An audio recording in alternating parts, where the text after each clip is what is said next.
Bonjour les amis, comment allez-vous? J'espère que vous allez super bien. Moi en tout cas je me porte très bien. Et ce matin nous sommes aujourd'hui rendus mercredi et c'est une journée relativement très ensoleillée. Donc je viens de me réveiller, j'ai pensé de faire une vidéo me concernant, une vidéo qui me vient particulièrement du cœur. Je vous en dirai un peu plus dans quelques instants. Hello, moi c'est Stevie, j'espère que tu vas bien. Bienvenue chez Campus Québec, qui est une chaîne dédiée à tout type de personnes qui désirent venir visiter, étudier ou encore venir travailler au Canada. Allez, c'est parti.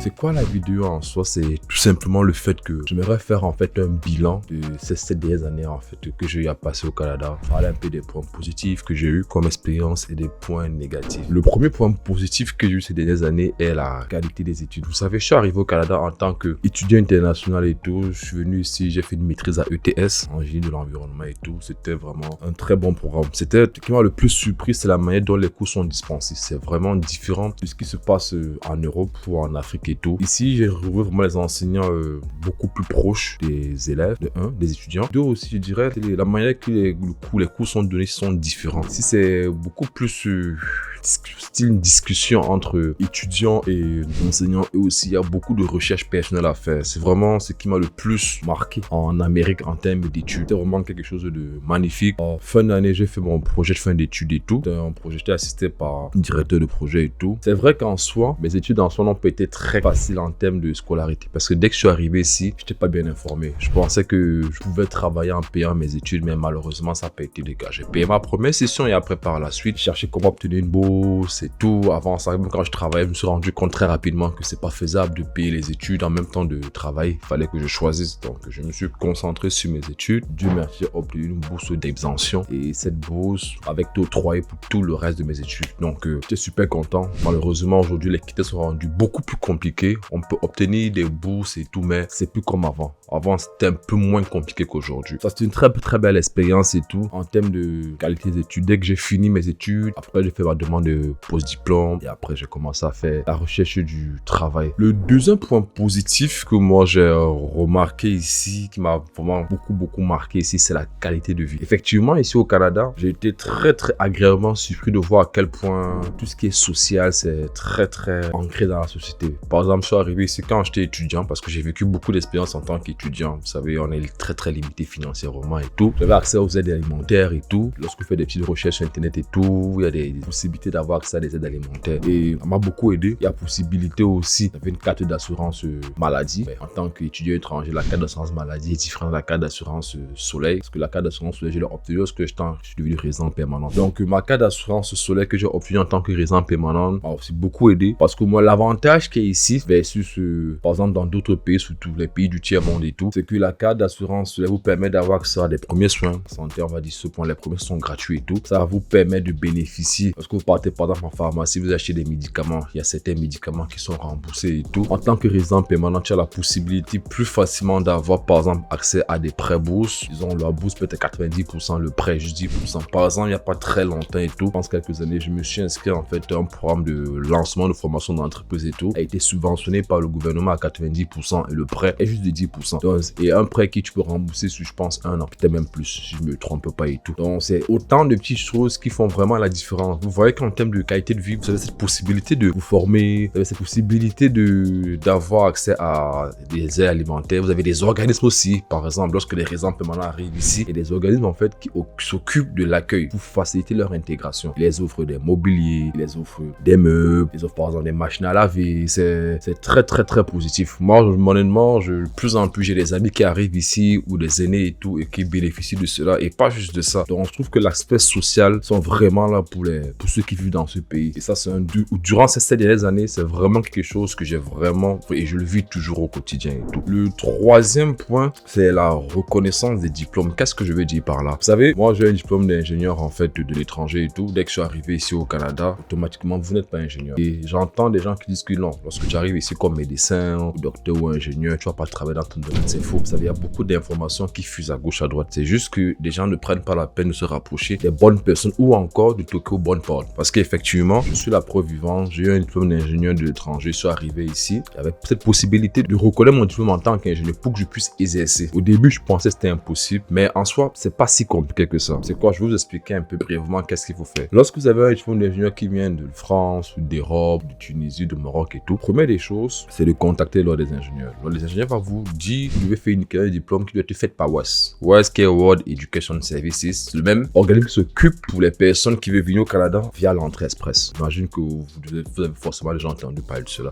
Comment ça se passe? L'école, par exemple l'université de Douala, va contacter directement WES parce que WES exige pour éviter tout ce qui est fraude et tout. Il exige que ce soit par exemple nous-mêmes qui envoyons l'information en fait à WES. Donc l'école en soi, j'ai fait mon diplôme, mon DUG, diplôme d'études université générale au Cameroun, où j'ai obtenu mon diplôme d'ingénieur. Ces deux écoles ont contacté WES, ils leur ont envoyé en fait mes relevés de notes. Dès que WES a reçu cela, WES a fait une équivalent de diplôme. Ils ont fourni ce rapport à l'OIQ qui est l'Ordre des ingénieurs du Québec. Qu'est-ce que l'OIQ a fait? Ils ont vu le rapport, ils ont ajouté à cela ma maîtrise et tout. Ils ont fait une étude et tout de tout mon dossier. Ils se sont rendus compte que pour que je sois ingénieur reconnu au Canada, il faudrait par exemple que je refasse un cours. Un cours que j'ai fait à l'université de Sherbrooke. C'est vraiment tout. Maintenant, en termes de temps, ça peut prendre environ peut-être, je dirais, 6 mois, parfois un an, dépendamment de la communication qu'il y a entre l'école de base et l'organisme en soi. J'ai fait le cours, après j'ai passé le cours, j'ai renvoyé l'information à l'OIQ et après, bon, je faisais partie de l'Ordre des ingénieurs du Québec. Je venais passer des examens de déontologie, des affaires comme ça qui respectent les normes d'ingénieur et tout. Et après, par la suite, j'ai trouvé un travail d'ingénieur et j'ai commencé à travailler. Donc, moi, personnellement, je suis la preuve vivante, je vous le dis. Si vous êtes un médecin, un docteur, vous pouvez arriver ici pour vous rapprocher des bonnes personnes. Par exemple, c'est pour les médecins et tout. Il y a possibilité qu'un médecin qui étudie en Afrique peut venir ici. On peut le regarder, genre en 5e année, il va entrer dans les résidences et après, il va poursuivre la formation. Il faut juste vous informer, essayer d'avoir la bonne information. Mais je vous dis, c'est faisable. Donc, ça, c'est un point très, très positif que moi, par exemple, que j'ai obtenu ces dernières années ici. Et ça m'a vraiment permis de mettre en avant toutes mes qualités, mes qualifications en tant qu'ingénieur. Le 4e point, je vous dirais le passeport canadien. On va pas se mentir et tout. Le passeport canadien à l'échelle mondiale, les amis, ça a beaucoup de valeur par rapport à d'autres pays. Ça a été tout un processus jusqu'au bout pour obtenir ce passeport. Ça a été un chemin très ardu et tout, mais ça vaut vraiment la peine d'attendre. Ça vaut vraiment la peine de l'obtenir parce qu'avec votre passeport canadien, vous avez la possibilité de voyager, de découvrir le monde, d'avoir d'autres horizons au-delà du Canada. Si par exemple, dans 15 ans, dans 20 ans, vous décidez par exemple de partir faire du business, parce que moi je suis entrepreneur, ou aller vous installer ou travailler dans un autre pays, vous avez cette possibilité parce que vous avez un passeport canadien. Ça, c'est 4 éléments très positifs que moi je vois. Maintenant, ce qui est du négatif en termes de bilan, le premier point, j'imagine que vous en doutez forcément, c'est le froid. Moi, honnêtement, je suis arrivé au Canada depuis, mais il n'a pas fait très froid, mais je vois par exemple l'année passée ou surpassée, il a fait vraiment excessivement froid. Encore en 2021, 2020, il a fait très froid. C'est pas du tout évident. Vous allez beau vous couvrir et tout, mais ça reste très compliqué. Vous n'avez pas envie de sortir, vous n'avez pas envie de faire des activités. Mais bon, si on vit au Canada, je dis souvent, est-ce qu'à cause du froid, on va quitter ce pays? Non, impossible. Il faut s'adapter. Il y a des gens de ma communauté qui sont moins frileux parce que moi, je suis un peu frileux tout ce qui concerne le froid. Deuxième des choses, les impôts. Ouais, effectivement, ici, on coupe énormément d'impôts. Je dis vraiment beaucoup d'impôts. Moi, par exemple, lorsque je faisais la recherche de travail, que ce soit en tant qu'un job étudiant, avant de bosser ingénieur, j'ai travaillé comme technicien. Par exemple, on vous dit votre taux horaire est de 28, 29 $ de l'heure. Lorsque vous faites de 28 fois 40, ça peut tourner autour de, je sais pas, peut-être 2000 $ ou 1500, je sais pas. Mais lorsque vous voyez à la fin dans votre fiche de paie, taxe provinciale, taxe fédérale, il y a des cotisations, il y a des RIER, il y a le régime québécois d'assurance parentale, il y a tellement d'affaires qui viennent diminuer votre salaire. Vous vous retrouvez avec une paie, par exemple, de presque moins 50%. C'est juste incroyable. À chaque fois que moi je recevais mes paies, j'étais choqué. En tant qu'ingénieur, c'était grave parce que plus je gagnais plus, et vu que je suis célibataire et tout, j'étais taxé beaucoup plus élevé. Une personne qui gagne par exemple 90 000 n'est pas taxé de la même manière qu'une personne qui gagne 50, 60 000. Plus vous gagnez beaucoup, plus vous êtes beaucoup plus taxé. Donc c'était juste incroyable. Moi, vous pouvez faire un salaire de 90 000 l'année, mais après, en fin du compte, vous vous retrouvez à 50, 55 000 en net. C'est fou. Chaque fois, moi, j'étais choqué quand je voyais mes fiches de paie. J'étais tout le temps choqué. Et en plus de cela et tout, vous êtes coupé au niveau de vos salaires. Et lorsque vous partez encore faire les courses, il y a encore des taxes. Donc, techniquement parlant, on est taxé 2 fois. Et moi, chaque fois, ça me choque. C'est la raison pour laquelle je suis un champion tout le temps à payer des affaires en cash, que ce soit sur Marketplace, ou je vais dans des boutiques, les gens qui vendent des accessoires de peu importe le domaine et tout, s'il y a possibilité de payer en cash, parce que souvent il y a des commerçants qui sont capables de prendre du cash sans ne pas vous mettre des taxes. Donc tout le monde est gagnant. Donc l'aspect des taxes, impôts, jusqu'à date je m'en remets toujours. toujours pas. Troisième point, bilan négatif pour moi, mais que là, ça va un peu mieux. C'est entre négatif et positif, c'est le crédit. Je vous dirais, le crédit, les amis, il faut vraiment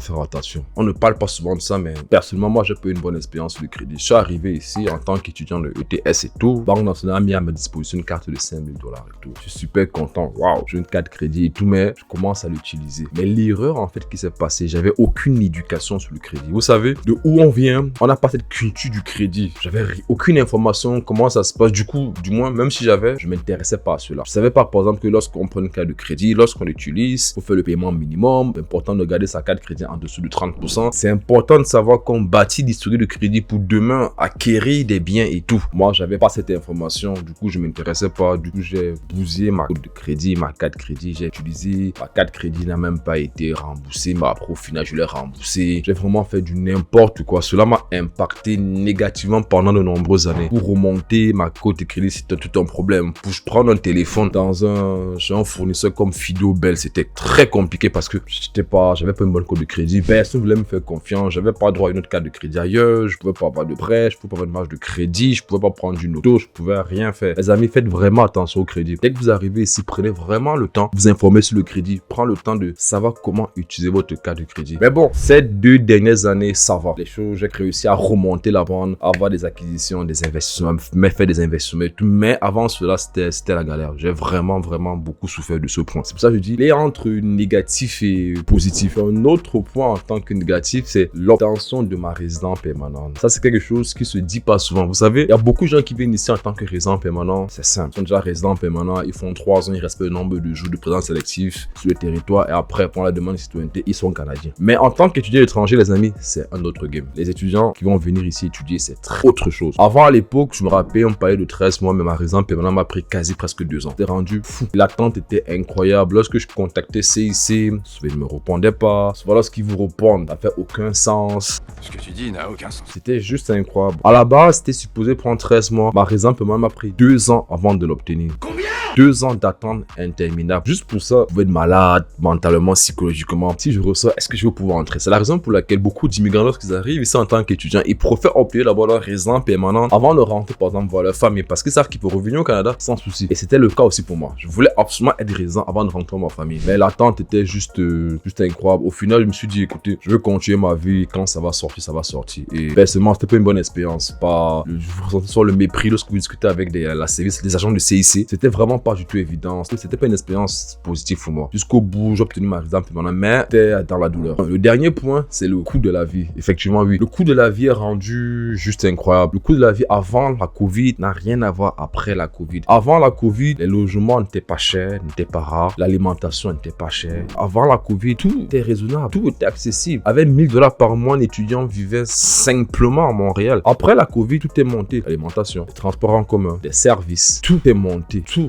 Le coût de la vie du moyen général a explosé. Sans compter de tout ce qui est appartement, l'achat de biens immobiliers. Là, c'est juste incroyable. Les taux d'intérêt, tout a explosé. Et c'est pas juste pour moi, c'est tout le monde. C'est rendu très difficile. Donc, du coup, beaucoup de personnes n'ont pas le choix que maintenant de vraiment faire attention à leurs dépenses ou alors chercher un deuxième job ou un business à côté pour vraiment joindre les deux bouts. Donc, c'est pas ce qui se passe. On a espoir que peut-être dans les prochaines années, mais je ne pense pas. Parce qu'à la lutte des choses que j'observe, les choses vont aller de mal en pire, en fait. Donc, je vous ai listé différents points de mes dernières années d'expérience ici, des bilans positifs et des bilans négatifs. Mais je sais qu'il y a des gens qui vont me demander, mais Steve, au final, qu'est-ce que si on te demandait de choisir entre rester ou partir? Non, les amis, écoutez, j'aime ma vie au Canada. Je suis très bien au Canada. J'ai des projets de fonder une famille, j'ai des investissements, des acquisitions. C'est un très beau pays et tout. Et est-ce qu'à cause du froid, je quitterai le Canada? Bien sûr que non. Est-ce qu'à cause du fait que la vie est très chère? Non, la vie est très chère, mais en même temps, il y a beaucoup d'opportunités aussi. J'ai oublié de mentionner ce point. C'est un pays, il y a beaucoup d'opportunités. Si vous êtes un bosseur et tout, vous avez la vision, vous savez ce que vous voulez. En beaucoup d'années, vous pouvez faire énormément de choses ensuite. Vous avez la possibilité de devenir un très grand entrepreneur. Moi, je le dis, d'ailleurs, c'est le cas pour moi. Voilà quoi. Je me sens très à l'aise ici. J'ai des projets de rester encore ici pendant très longtemps, jusqu'à date. J'espère que ce bilan de mes 7 dernières années d'expérience au Canada vous a plu. Je voulais vous partager cela avec vous. Si tu as aimé la vidéo, mets un pouce bleu. Si tu as des commentaires à faire, ça me fera un réel plaisir de te répondre. On se dit une prochaine vidéo de Campus Québec. Prenez soin de vous, les amis. Allez, ciao.